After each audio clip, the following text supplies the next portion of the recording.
Hi, this is Dr. Bob with Carolina Value Pet Care. Thanks for joining us today. Today we're going to be talking about a really important subject, brushing your dog's teeth, home care. So I have my lovely assistant Becky who's going to be leading the discussion today, so let's get into it. Dr. Bob, how often should I brush my dog's teeth? Good question. So ideally every day. We realize that can be a challenge for some pet owners and also some pets. But every day would be the ideal. Think about it. The gold standard for people is still brushing your teeth, and most people, of course, most people do it twice a day, morning and evening. But if you can do it every day with your pet, awesome. Um, at the bare minimum, to really be effective, we need to do it at least every other day. Here's the reason. Think about if you ever go to bed one night and you forgot to brush your teeth and you wake up the next morning and you feels your teeth feel like, as my dentist used to describe back when I was a kid, called it a little bit mossy. That is plaque. That's actually it's actually bacteria that's actually forming on the teeth. Well, we know in dogs it takes about 2 days for the plaque to really adhere to the teeth. So if you're brushing at least every other day, you're actually going to be able to fairly effectively stay ahead of that plaque formation and the plaque sticking to the teeth. The plaque is what sticks to the teeth and kind of builds and builds and builds and then results in what we call tartar after a while. Okay? But if you can brush at least every other day, that's the bare minimum. But if you can do it every day, that's the gold standard. Are there any tips for making brushing a dog's teeth easier? Yeah, let's talk about some ways of trying to make it easier. Now, in a perfect scenario, you're always going to start when your puppy, preferably if you have a puppy, but you may not get a dog when it's a puppy. But that would be the ideal, to start when they're young. But you gotta make it.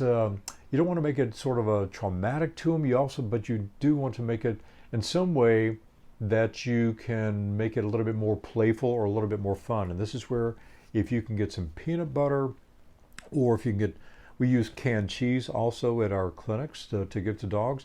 If you can find something that you can try to reinforce, make it a positive experience for them, something they actually look forward to, something they actually enjoy, that's going to be key number one. First, you want to make it an experience that they're actually not going to dread, because if they dread it, you're going to dread it as well. If you make it where they're getting rewarded for participating, then that's going to make it a better experience for you as well. That's key number one. Okay. The other consideration is I always start with what they call these little finger brushes. They're rubber, and they've got little rubber bristles on them. That's only, I consider them just for a starter purpose. That's not something you're going to use on an ongoing basis, because the bristles are too rubbery. You're not going to be able to effectively get the plaque off the teeth or remove it, which is the purpose of the brushing in the first place. So consider it your like little training wheels for a toothbrush, basically, is what it is. Next thing, you also want to make sure you use a pet toothpaste. Not a people toothpaste, but a pet toothpaste. People toothpaste has fluoride in it. Now, fluoride, actually, when we're using it, of course, you think about it, when we brush our teeth and we spit and then we rinse. So we're getting all that material out of our mouth, right, after we brushed. With dogs, they're not going to rinse. We're not going to typically rinse their mouth, and they're not going to spit. So we don't want to use the fluoride, because fluoride, especially in a really, really small dog, fluoride, if you did it on a regular basis, you could actually run into problems with fluoride toxicity if you kept doing it over and over. So you want to make sure that you use a dog toothpaste, because there's not going to be fluoride there. Okay. But again, find a time of day that you can consistently do it. Those are the key things. So first, you're going to pick a little rubber bristled finger brush. You're going to get a doggy toothpaste. They're flavored typically. My gosh, you can find chicken flavor. I don't know. Surely you can find bacon, I would guess. Vanilla mint, things like that. Something that's going to make it palatable to them. So start there. Do I still need to brush my dog's teeth if I give them greenies? Yeah, honestly, with greenies, I think of them being more like a breath freshener than a actual dental cleaning a product. There's no enzyme in there that's actually going to help remove the plaque that's building up the teeth. So again, with that green, it's sort of the chlorophyll. I don't know if it still exists. Used to be there was a chlorophyll gum that we used to have years ago. I don't know if it's still around or not, but the chlorophyll is actually, again, a breath freshener. So think of that. That's why they get the color is from the chlorophyll. So if you use the greenies, think of it as a breath freshener, not a teeth cleaner. Now, we do have a product, it's called VeggieDent. The VeggieDents actually are enzymatic cleaners. They're actually a chewable product, but that enzyme is actually going to help remove that plaque, which is again the foundational portion of dental cleaning. The nice thing about being VeggieDents, if your dog has a food allergy or an adverse food reaction, not going to be a problem for chicken or beef or dogs that have issues with lamb or pork or whatever, because again, there's no meat in there that could create an adverse reaction. Can dogs get cavities? They can, although it's very uncommon. They can get cavities. More commonly, though, cats. Cats are much more likely to get cavities than dogs. Are there chew toys that can work to also brush my dog's teeth? Not effectively, no. Although I mentioned, of course, I mentioned about using like greenies, and greenies kind of, some of them kind of look, to me, they're kind of shaped like a chew toy. They can be.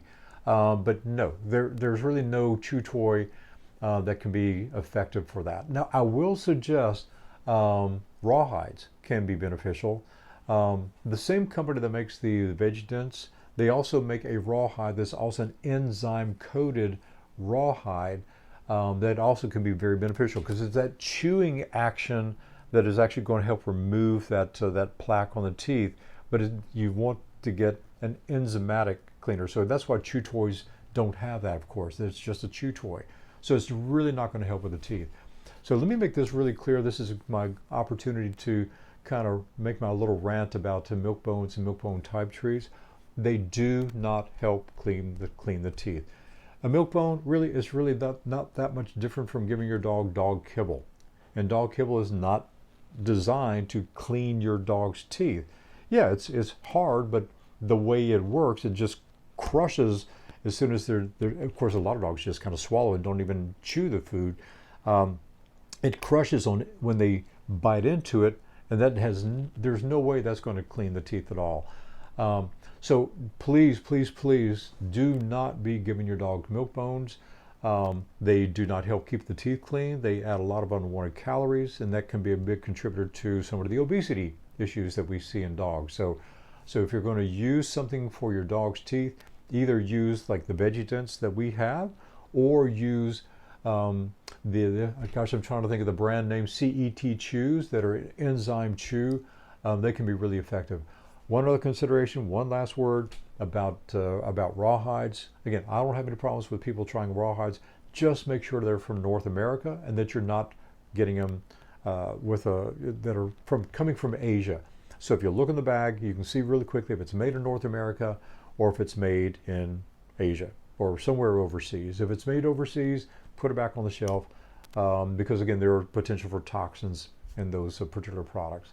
So hopefully that'll give you some motivation, some help to support. I've got more details. I've got a handout on dental care with a lot more details on what to look for and how to try to integrate dental care into your pet's daily care. So hope that helps, and we look forward to seeing you soon. Thanks.